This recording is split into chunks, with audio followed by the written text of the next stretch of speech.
Hey everyone, Bankrupt here with another Attack on Productions. We got a deck profile, we got Aaron. We did this profile actually a while back ago. This was kind of like pre-anniversary, pre-ban. So we got a new version which is completely up to date. And let's go into it.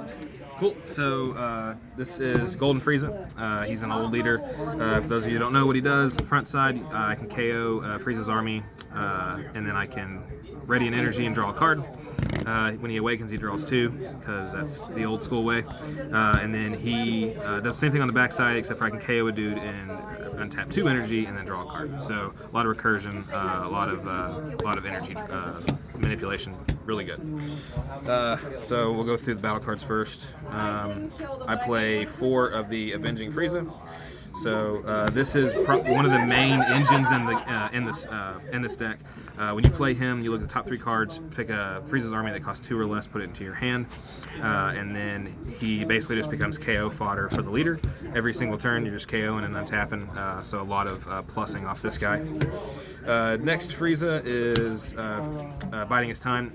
This deck is primarily 1s and 2 drops, and cards like the Whis that blows up my stuff, Boros that blows up my energy. I have to be able to get rid of those cards. Goku striving to be the best is also shuts this deck down because he makes it to where 2 drops can't attack. So I have to be able to get rid of that. So I run 2. I would probably, now that the ban list is in effect, I would probably at least run this to 3, but 2 gets there most of the time. I run 3 of the green Frieza that just takes a life. He's basically just a Bardock for this deck. So he takes a life, then he becomes KO fodder. He's also green energy later in the game if I need to, because there's a lot of green in this deck.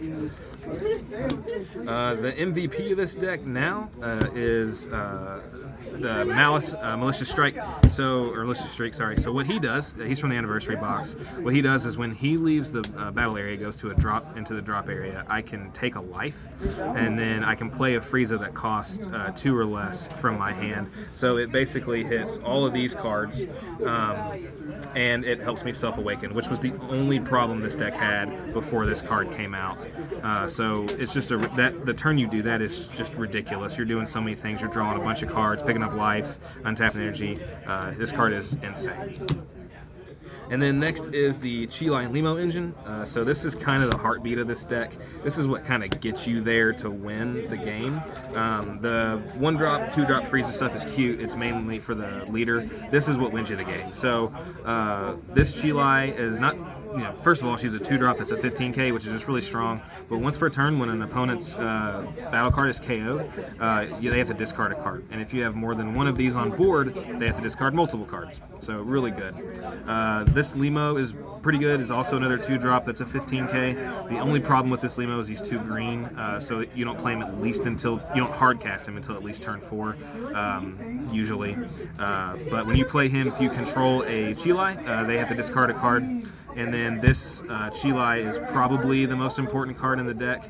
When you play her, you draw a card, and then she, for 1 green and 1 energy, she can go get any Frieza's army card that costs 2 or less, which is everything you've seen up to this point, plus all of these. So just an insane amount of recursion, a lot of playing this for basically nothing, a lot of card discard. So really, really good. And then, well, second most important, because the most important card in this deck is Frieza's Calm. So everything that you just saw is a target for this card.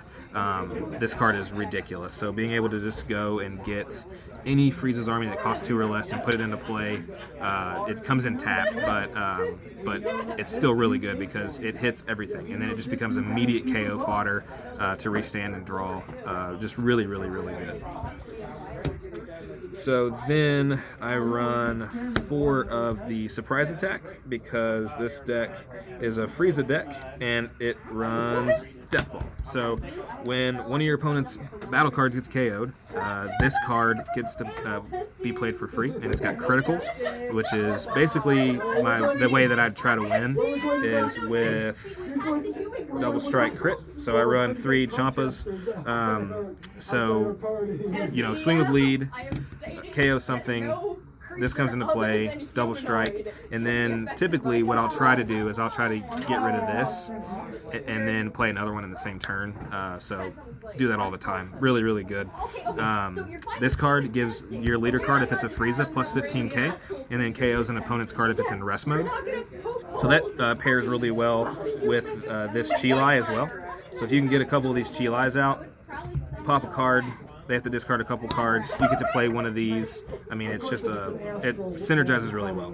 And so this is a really important card. And then being able to late game, most of the time I like to win with my overwhelm cards, but I've really been able to combo these to get huge numbers with Frieza with double strike, so that's just another way to win. So really cool. It works out really well. And then super combos, I run the Dodoria from set 1 because he's a target for the 1-drop Frieza. So it's just a easier way to get him. You don't have to worry about drawing him. Negates, so I run 2 Time Magic and 3 Nimbus.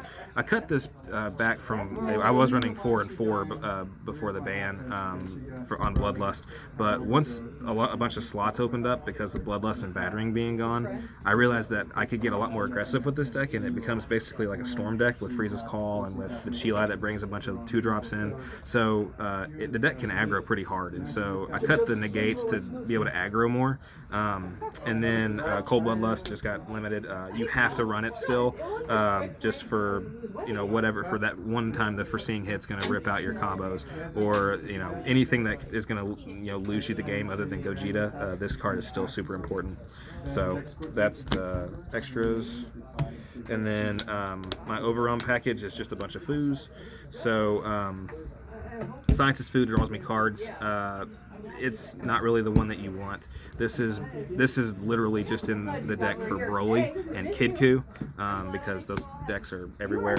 And then this is the card that you want to see though. So playing this on turn 4 or 5, and then being able to pressure triple or double strike with triple attack, and then they have to continue to discard cards. If they've been discarding cards all game because of Chilai and Limo, then this becomes really difficult for them to deal with. And this is my main finisher. This card is stupid. So that's the deck. I don't have the sideboard on me yet because I haven't done it yet, but I would imagine it would just include a lot of KOing and a lot of combo power. So that's pretty much it. Oh, and I got this out of my prize packs. Yeah, he did. That's awesome. Awesome. That's Aaron's, wait, no, come back here. Come back here.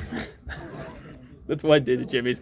That's Aaron's Golden Frieza hand control.